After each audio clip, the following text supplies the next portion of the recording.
Nessa aula, nós vamos falar sobre os processos anabólicos, de anabolismo. Que processos são esses? São aqueles tipos de metabolismo de construção, onde tem reações endergônicas, como a gente comentou. Vamos falar de fotossíntese e vamos falar de quimiossíntese.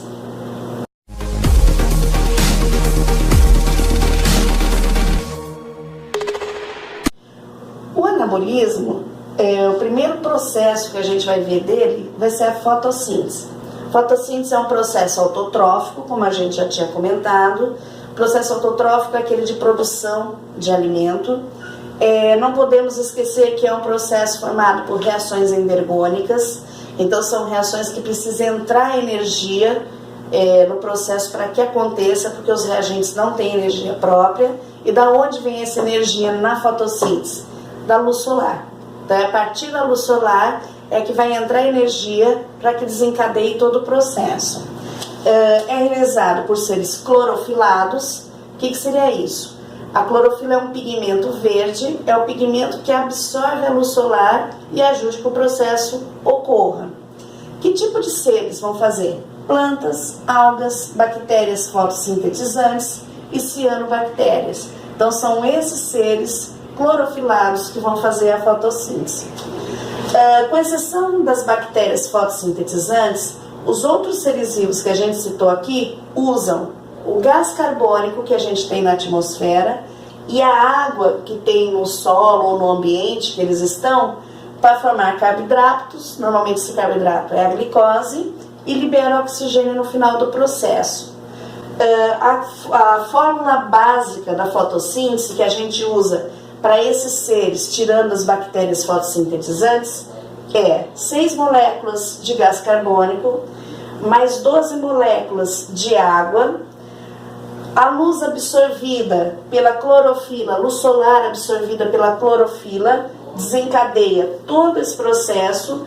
Ao final, vai formar a glicose, oxigênio que vai ser liberado para a atmosfera e a água que pode ser reaproveitada pelos seres vivos dentro das suas próprias reações, do seu metabolismo. Então, a fotossíntese nós vamos focar mais nas plantas, tá? Então, nós vamos ver esse processo nas plantas.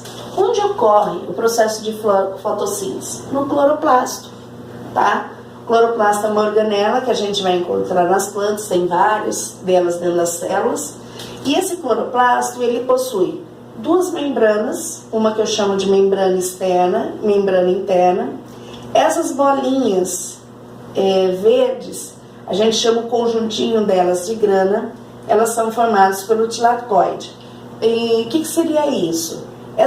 Essas moedinhas verdes, vamos dizer assim, é onde a clorofila está. Então a gente vai encontrar a clorofila na membrana do tilacoide, dessas bolinhas.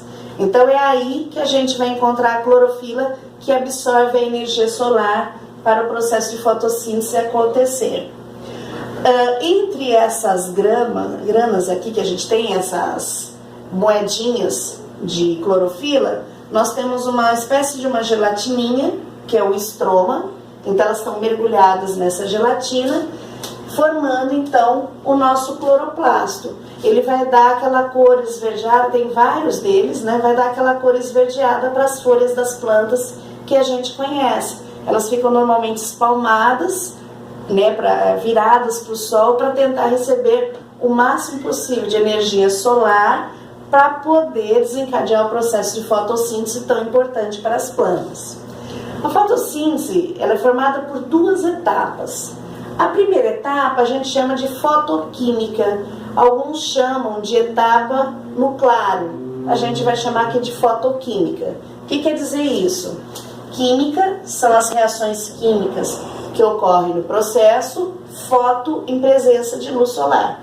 Então, o processo de fotoquímico, ele vai usar a luz solar para desencadear todas as outras reações. Então, é o processo que a luz solar entra aí na história. Então, ocorre a absorção dessa luz através da clorofila, que está aqui nos tilacoides, que a gente viu.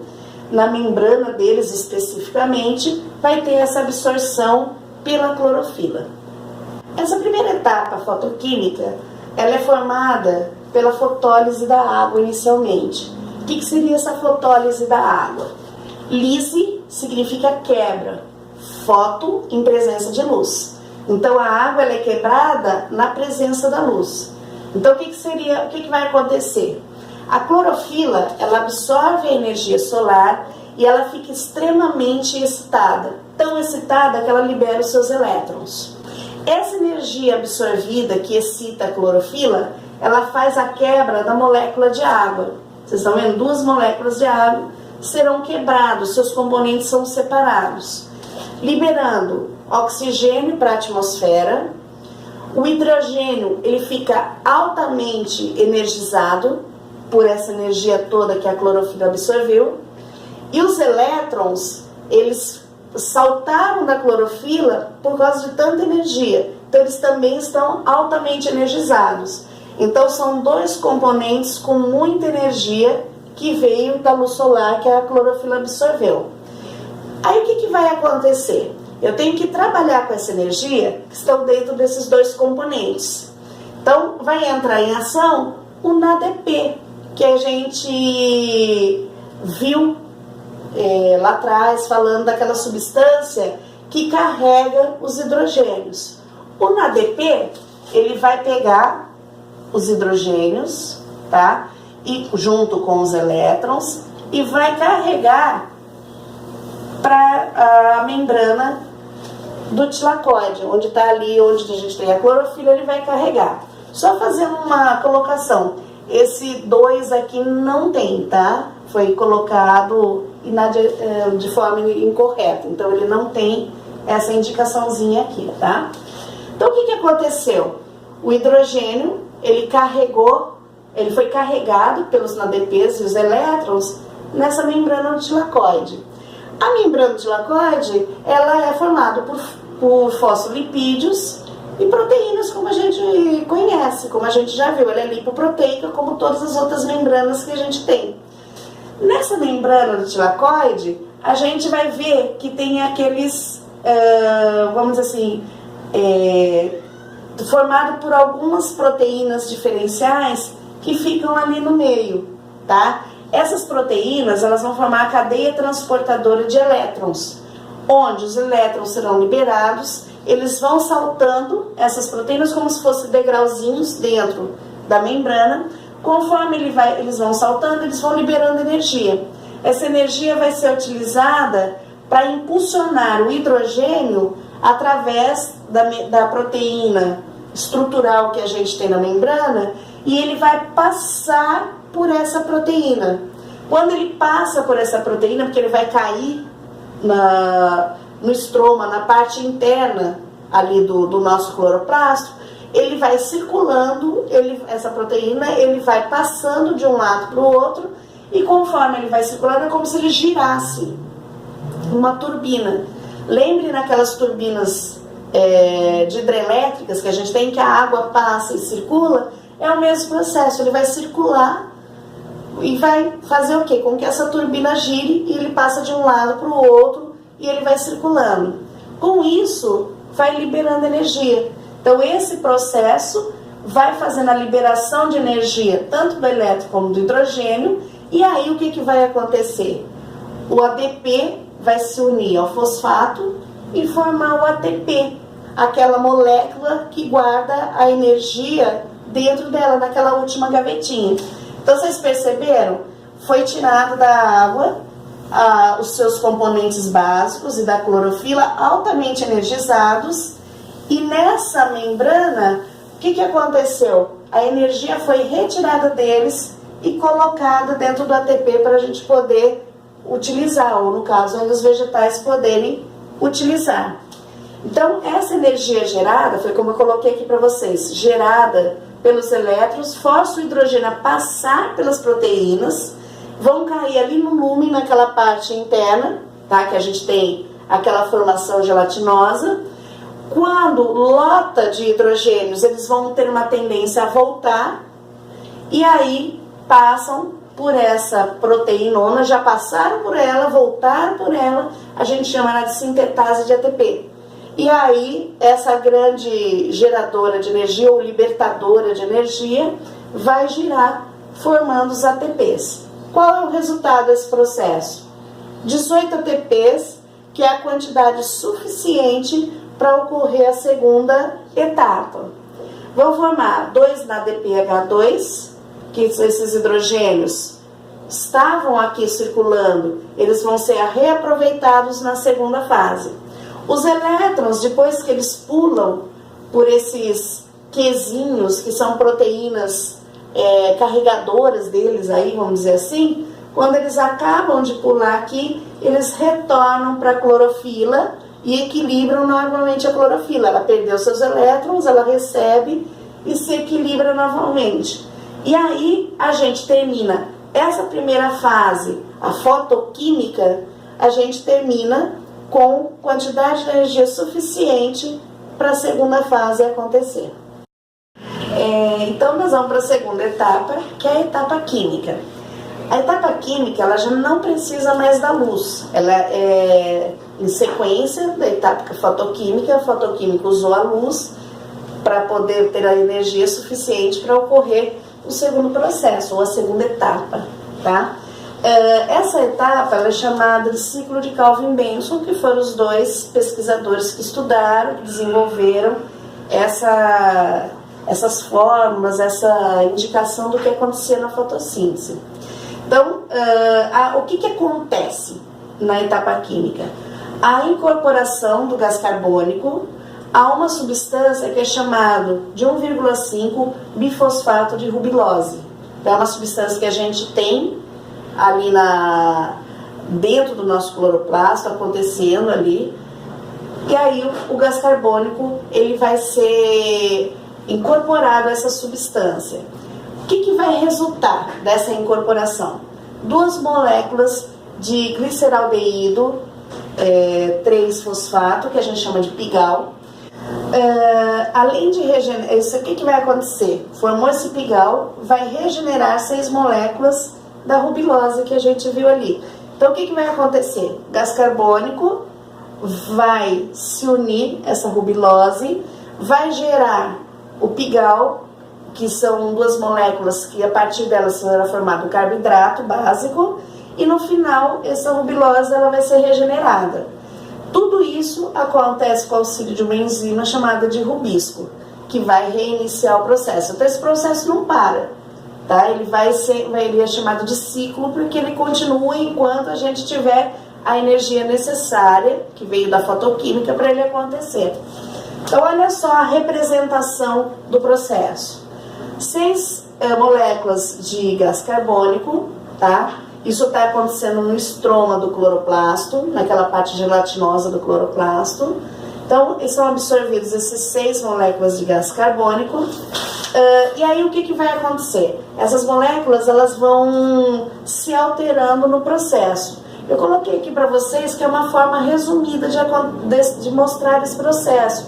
Se a gente fosse ver ele na íntegra, ele é um pouco mais complexo. Então, a gente está vendo uma forma reduzida dele. Gás carbônico entrou no processo, ele está reagindo com a rubilose, que a gente falou, e tendo a alteração das moléculas. Para essa primeira fase acontecer, gasta-se 2 ATPs, então 12 ATPs aí na história. Então a gente produziu 18, 12 ATPs estão sendo utilizados na primeira fase do processo. Ó, vai ter a alteração da molécula entre os hidrogênios, porque vocês pensam assim, a gente vai querer formar o carboidrato básico, glicose, C6H12O6. Então eu tenho oxigênio, eu tenho gás carbônico, eu tenho oxigênio, eu tenho carbono e eu tenho que ter hidrogênio. Da onde vem o hidrogênio? Da primeira fase, trazidos pelos NADPs, tá? Entra o hidrogênio, olha o NADP já sem hidrogênio e o fosfato solto aqui na história. Então eu tenho a molécula sendo transformada e formando os 2 pigal, que são o quê? 2 moléculas básicas que unidas vão formar a molécula de glicose. No metade do processo, com esses 12 ATPs, eu formei esses 2 pigal. O que vai acontecer? O processo vai continuar eu vou gastar 6 ATPs para dar continuidade do resíduo. Ele vai sendo transformado, vai regenerar as minhas moléculas de rubilose e volta de novo a rodar o meu ciclo. É como se fosse um caldeirão, onde eu estou mexendo, eu estou trabalhando, entra ingredientes, eu continuo mexendo, sai uma parte do produto que eu quero, sobra um resíduo, eu continuo trabalhando com ele e ele volta. Então esse ciclo de Calvin-Benson, ele mostra que o resíduo que sobrou, você formou a substância que você queria, o resíduo que sobrou, ele entra no próximo processo que está dando continuidade. Ele não vai parar, ele só vai parar a hora que você não tiver energia. A hora que não tiver energia, ele para. Isso provavelmente vai ser à noite, quando já deu toda a produção de energia na fotossíntese. Aí à noite vai chegar uma hora que não tem mais energia, né, na parte fotoquímica, né, não tem mais energia, aí o processo para momentaneamente até voltar o outro dia e começar novamente a produção de energia. Então, terminou isso, qual foi o produto meu? Esses 2 pigol que vão formar o carboidrato básico que eu preciso, que é o alimento da planta. Processo. Como eu falei para vocês, os 2 pigol, eles vão formar, vão se unir. O que são esses 2 pigol? São duas formações básicas de carboidrato, são com 3 carbonos.